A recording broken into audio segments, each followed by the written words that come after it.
want to talk about quality of foods that you put into your body that affect your hormones, but also I've learned a lot from you, and I feel that there's a lot of different things out that are coming out now that you've already known about soaps, detergents, food qualities, and so forth. So I would ask how important it is to get quality food. Because I used to go to Walmart a lot, and then you've kind of messed me up. So I don't go to Walmart. I go to Sprouts, and I do different things of that nature. So talk to me about like food qualities and what's your thought process, I guess, about having shitty food or cheap food as opposed to paying for quality food. Right. I think one of the biggest things is you got to break it down to simple. Like if you are eating beef that is not grass fed, you have to assume that that cow is being fed corn, soy, being injected with hormones, antibiotics. So if you're consuming that, you are putting all of that into your body too. So I think quality beef is one of the biggest things. Right. You know, if you're eating grass fed, you know that you're not putting soy in your body. It's, you know, it's raised on a good humane diet. So, I mean, that's just a start there. Yeah. Do you think that that would affect someone I can turn that fan off if you want. Do you think that would affect someone in, I guess, my position that wants to, I guess, in competing in bodybuilding, you want to bring a certain look and a certain physique to the stage, and you're doing all these things, I guess, so correctly, but then the food quality, because we eat so much and it is a cost-effective type of thing, do you think that would hurt someone's look or physique if they're having shitty food or? Absolutely. Yeah. You know, you got to think of it too. If whatever you're putting in your body, it's not quality. Right. So if your goal is to put on lean muscle, if your goal is to, you know, build a physique like that, like why do you want to put something that's not quality into your body? I mean, now I totally, going down to just beef in itself, I went to Walmart for a long time. And when I go to Sprouts and I use their beef as to the Walmart beef, because sometimes you might have to run out and you have stuff. It cooks different. It smells different. Yeah. It looks different. That's kind of weird. And it really just, what I've noticed about organic meat or grass-fed organic, it actually tastes gamier. Right. Do you feel like? Absolutely. Yeah. Okay. Yeah. Because you got to think, it's not just what they're feeding. These farmers are feeding these cows. It's how they're raised. Right. They're all packed in, you know, tight quarters. It's the same thing with chickens, you know? Yeah. They're all packed in. That meat is going to be gamey. They're not, it's not free range. So I forgot the documentary that I didn't want to watch. It was like, but you're going to do it. No, I am not doing it. You got to do it. I'm good. You can't unsee it. Good. No, you can unsee it. That's why I don't want to do it. But you got to think too, you know, all of these things, they affect your hormones too. So, you know, if you want to talk about hormones, like it's the food, the quality of food that you're doing. If you're trying to build lean muscle, if you want to, you know, be an athlete and have good optimal like testosterone levels or everything, you know, the meat that you're eating and what you're putting in and on your body is going to affect all of that.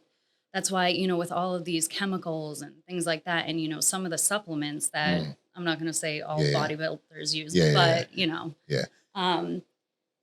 that's all, they're endocrine disruptors. Right. Well, going towards the hormone thing, I mean, we see now in the HRT space, a lot of kids are coming to us, whether they take stuff or not. Let's say the kids that don't take stuff and they do get their blood work done and they're under the age of 30, their hormones are shot. So from the food, from the dyes, I mean, you've changed a lot of my outlook on dyes, soaps. I mean, yeah, I love it. I opened up the Dr. Squash soap. I think it was, I don't know. It's like I have black shit all over my shower. I'm hating for Steph to go in there and be like, what is this?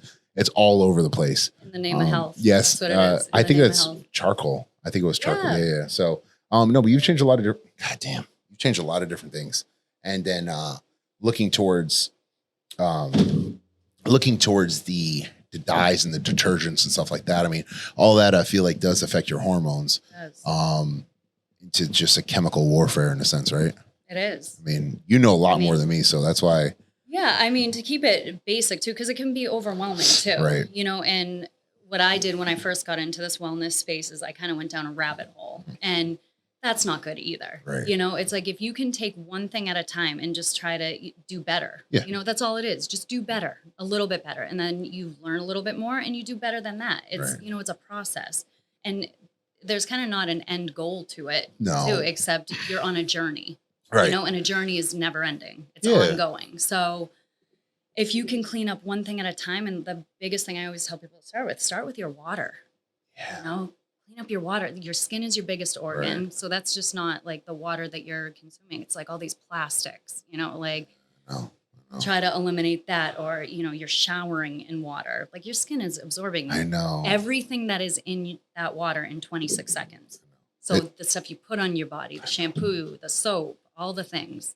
I got blue and red dye running through my veins right now. That you do. I mean, that's a whole nother ball game. I have tattoos. I know. You know, I know. It's all good. It's just actually it's a little depressing sometimes because you look into the fact that you just can't get away from everything. But I think you can get away from everything, and I think it depends on what you actually want to get away from. Right. I'm a Splenda user. I'm a stevia user. I think those for me are honestly one of the things that I don't want to get away from, and the reason why, because I just enjoy them.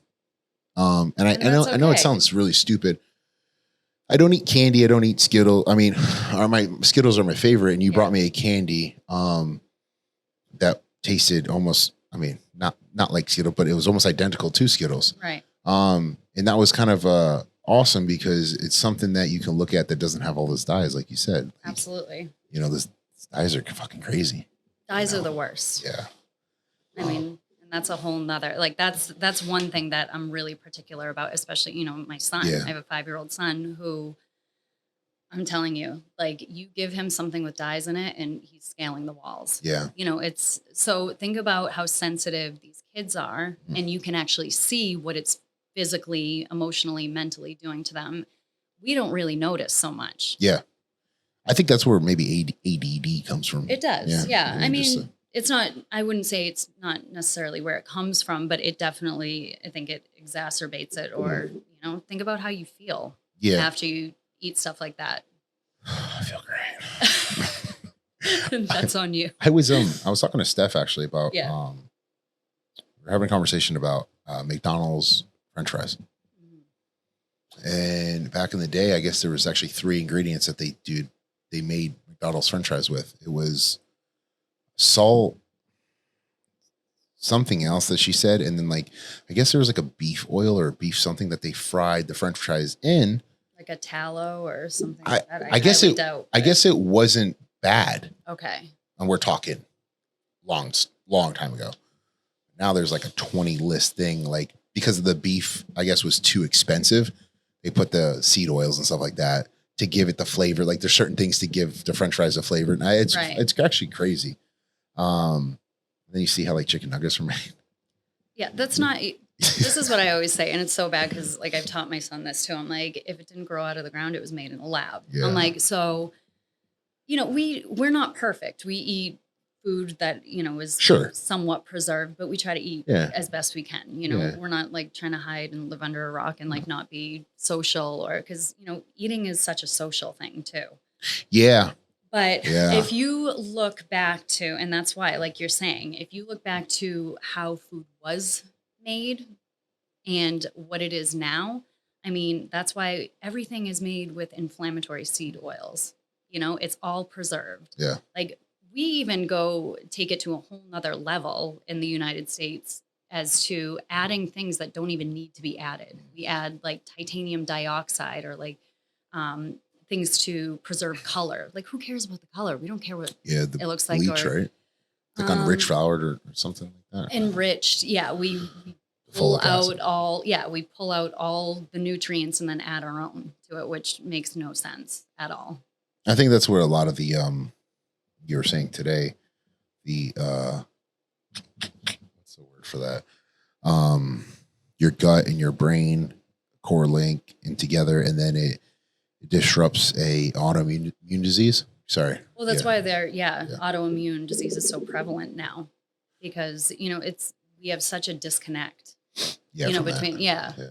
I don't think, in my opinion, like we talk about inflammation and BPC and like, oh, take BPC for inflammation. Yeah.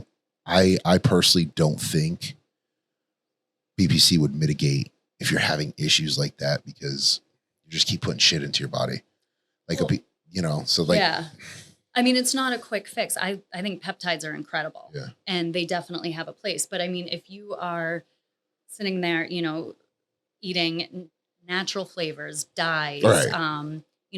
Preservatives, seed oils, putting all the things in your body, and then you take BPC and expect it to do something Yeah. for you, then, you're not even. Yeah, just kind of like everything else. Like, Yeah. I'm trying to lose weight, but I'm gonna get on hormone therapy, and then I'm not gonna change anything. Right. I'm not going to change Exactly. what I'm eating, or yeah. It's it's just one of those things that I don't think people are really aware of, and you've made me really aware of it lately to the point where it made Steph aware. But we are changing the way we do things. Of course, we're not going to throw our detergent. We have a huge thing of detergent, and we're like, like as you get older, Steph and I were talking about it. Like back in the day, we would say, "Fuck it, just throw it out." Yeah. You're like, that's like $20 right there. I can't. I don't want to throw it out. But if we're going towards that, she's actually looking into getting deodorants. She's using the Dr. Squash stuff, so she's changing her stuff too. So I think it's just like you said, changing things over time. Find a better swap. Yeah. That's all you need to do. That's why, don't throw it out. Like, that's not realistic too. I kind of went on that journey in the beginning, like crazy. And I'm like, what am I doing? Yeah. And then you get nervous about everything, and so then you're driven more of like fear, like, oh, I can't use that. And that's no way to live either. You want to do this because it's going to help you in the future. Right. So, and then you're just going to keep doing better. So use up what you have and then find a better alternative after that. I don't know. I know you come from a competing background and stuff, but I know that you haven't done it in a long time. Retired those shoes. What do you, I think always the question I see, or a lot of the questions I always see is like, what do you think about a guy on steroids? A guy on steroids. Yes. In what context? Like, I guess, what do you think about, and this is always this question I see on Instagram, right? So I guess the question is always like, would you date a guy on steroids? And a lot of people are like, no. Right. And then it's a double-edged sword, because the fact that you would ask them about like trans, and they're like, oh, just do what you want to live your life. Right. So I guess when from a woman's point of view, that's not engulfed in the industry, what do you think about a guy on steroids in the open world? Well, I mean, I think you can look at that two ways too. Right. Is it on steroids, or is this a guy who is on HRT? Right. Trying to take care of himself? I would say steroids. You're saying steroids. Yep. All right. Are we talking Chad here? We're talking fucking pure Chad. Chad. Yeah, that's. I guess from a woman's perspective, what's your? I know you're very much like, I don't give a shit. Like from a woman's perspective, what do women feel? What's unattractive about it? Because a lot of women are like, oh, steroids, but then it's okay to take HRT. And I guess what I'm trying to get to, maybe it's a dumb question. It's initially the same thing. I know that's where I'm coming. Yeah. Okay. Yeah. I know you're pushing. I am. Physiological. I don't even know if I'm saying that word correctly. You got it. Yeah. Big levels of just shit.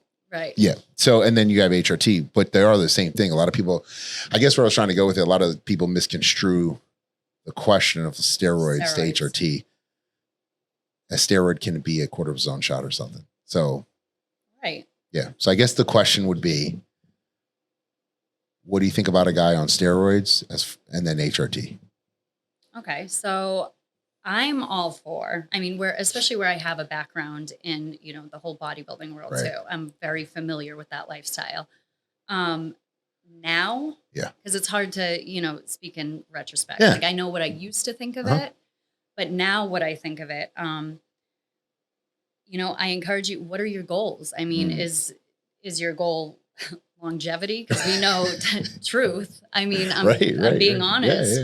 Yeah. Is it, to get your pro card to, because it's not for health. No. I mean, if you're taking steroids, I mean, I'm trying not to collect my Social Security check. Right. No, just kidding. So, that's why, I mean, I'm all for it. Like, you know, if it makes you happy now, but you Right. have to outweigh like what are the consequences later. Yeah, that's the big thing. The scary part is that when you go on this journey, you don't know the consequences until later. But when you start this journey, you're young. Right. So it's like a weird, like, now being 34, I started when I was 22. And I'm like, oh, probably wouldn't have started that young. Probably would have waited. Probably would have got more Right. educated.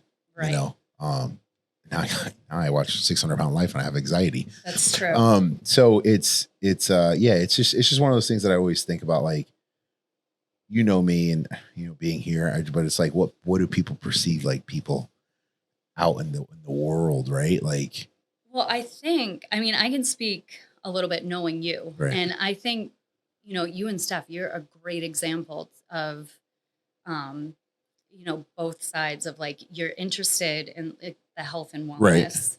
are willing to make changes or sacrifice Correct. in the name of health, but you also have that competitive Yeah. side too. So I think a lot of people don't know. I think that gives you kind of this like vulnerability a little bit, like, hey, like this guy's Yeah. not just a meathead, or you know, Yeah. which I think is a really cool thing. Like, Yeah. you know, you have a lot to share. You guys have a lot to share about that, are willing to make out swaps. Like, you're not just going to go take like whatever supplement, Yeah. you know, that's filled with garbage. Like, you're looking at stuff. Yeah. now. Yeah. Yeah. It's always weird, man. It's just getting into this. It's very like, I don't know. It's the longevity approach, coming here and looking at things differently. And this has also messed up my head too, in a good way. Yeah. Looking at blood works and stuff, like you and I talk, I'm like, does that make sense? Or we talk about cholesterol, right? So cholesterol is a really big thing between me and you, or you and I should say. Yeah. I look at ApoB. I don't really care that cholesterol is lower. Some people think your brain's going to shrink. I don't agree with that. I think if your ApoB is in a state of 60 and under, I think you're good. Talk a little bit about ApoB though. So that's something, you know, my father has heart disease too. And, you know, I'm trying to get him to make find a more extensive panel that he can run. But I think a lot of people, they just don't do they'll do the basics, like a lipid panel, A1C, like they'll check their triglycerides. But I mean, what is ApoB? ApoB is the true transporter of cholesterol. So you have your HDL, which is good cholesterol. Your LDL is your bad cholesterol. A lot of people look at your cholesterol as just like this like number where like, oh, you have high cholesterol. High or low? What's high? It's Right. it's mine's been very low, but then I pulled my ApoB and it was so. Long story short, apparently 170 or under, your brain starts to so-called shrink. Okay. But what if your ApoB is low, which is your true snapshot in time of your cholesterol? Who cares about your actual total cholesterol? Now, triglycerides, of course, you want to make sure those are in a good range. Right. Due to the fat within the blood. But your ApoB is your real cholesterol. There's actually an ApoA that I'm not fully 100% caught up on, but I know ApoB and ApoA, there's a correlation of the two. And I think with cholesterol now coming out, it is okay to have a little higher cholesterol due to, we know these seed oils are terrible for you and meat's not. Correct. And the Heart Association was actually paid off by Big Pharma to say. So long story short, Right. But the ApoB is the number one thing that I would look at as a preventative for heart disease. Your true cholesterol, ApoB. A lot of people don't test that, and I got that from Peter Ortiz. I think that's his name. Okay. And then I started diving into that when I was just going through all my shit. And another one is actually CRP cardiac. That is the inflammation marker of your heart. There is a CRP that's inflammation of your body, but the cardiac is for your heart. And I think that's, if you want to kind of eliminate heart disease, ApoB and cardiac CRP would be the things that I would look at. I don't know if I'm right or wrong. This is just shit that I've looked but this up is and studied. something, this is something that you have looked into for yourself. Yeah. Yeah. And I think that's great. You know, it's like you got to dive a little deeper than just the basics. And you got to advocate for yourself too, because you go to your primary and they're not going to run this stuff for you. Right. When people come here, they look to seek out a answer when they're like, hey, I have low testosterone, or like, what do I do? And it's like, sure, we're here to help, but like, did you look up anything? Did you see like what, like, what do you think you should do? And then I go through a consult and then they're like, what am I taking? I'm like, well, I explained everything to you. You still don't know. Like, why don't you do some research like for yourself? I think that's a challenge for a lot of people. Yeah. There's still, I'm the type, like I go down, like I said, I'll go down a rabbit hole. I will research everything. I will find solutions. I will do trial and error. But I think, how do you help people that aren't willing to help themselves? Like that is a challenge. That's probably the best question anyone can ask. All right. You just don't. As you get older, you just don't really care any longer if someone doesn't want to help themselves. If you try and they keep, you and I've had this conversation before, but older people get, the less they want to change. And I think at a certain point in someone's life, they just don't care. And they're like, hey, I'm going to live out the remaining years like this. But imagine how you could feel and how long you can extend your life if you just did a little work, just like taking all the shit out of your diet, the dyes, the food, being educated. Going down a rabbit hole is not a terrible thing, but also will screw you, because then you might come to this split of the crossroads where you're like, where do I go? I think it really just comes down to advocating for yourself. Yeah. But ask the questions too. I think it's finding that space where you can get curious with other people too. Yeah. That's why, it's great because, as much as I torture you and stuff, like with everything, you're so open to it, and then you start looking into it yourself. And, it's encouraging. You get empowered by that, if you can start taking that into your own hands. Yeah. I mean, you've helped me a lot. I'm looking at chicken and for, $1.99 a pound at Walmart. And then, you're looking at chicken at Sprouts for $5.99 a pound, let's just say. Right. At the end of the fucking day, like $4. I don't know. Big picture. It's big picture. Big picture. And, it really, it's funny too, because, I think people get in the mindset of, well, it's too expensive to eat organic. Well, you know what? It really isn't. Because if you break it down to size, or, find a way to what's more important. If you want fruit every day, then buy organic frozen. That's cheaper than fresh fruit. There's a way to do it. You just got to do it and stop making excuses. This shit that I've seen on Instagram and TikTok about people doing baking soda with the vinegar and the water and what comes out of strawberries. Dude, every time I wash my fruit. I won't even eat sushi right now because I'm just appalled by the parasites coming out of my ass. That's okay. When you're ready for a cleanse. Good. You got this. I don't need anything crawling around on my ass but Steph's little fingers. No. Well, what? That would hurt. I've seen her nails. So. I don't want to take it too much, but is there anything that you would be curious about or you want to say or any thoughts? Dreams, aspirations. Raise. I'm sitting in a wind tunnel right now. So I'm trying not to I feel so bad. It's hot in here though. It does. It's hot. Cameras are still going. Yeah, it's still going. We're still here. Thanks for calling. 123 Rock Street. I'm your host, DT. Coming with you at 9 p.m. Eastern Standard Time. Saturday night sexual health. Nothing? You got? It's good? A lot of it was good. We're good. This guy's asking me about growth hormone. 2 months Vandivar and 3 months worth of growth hormone. Okay. Can you send it to me? Send it to you. Express mail. All right.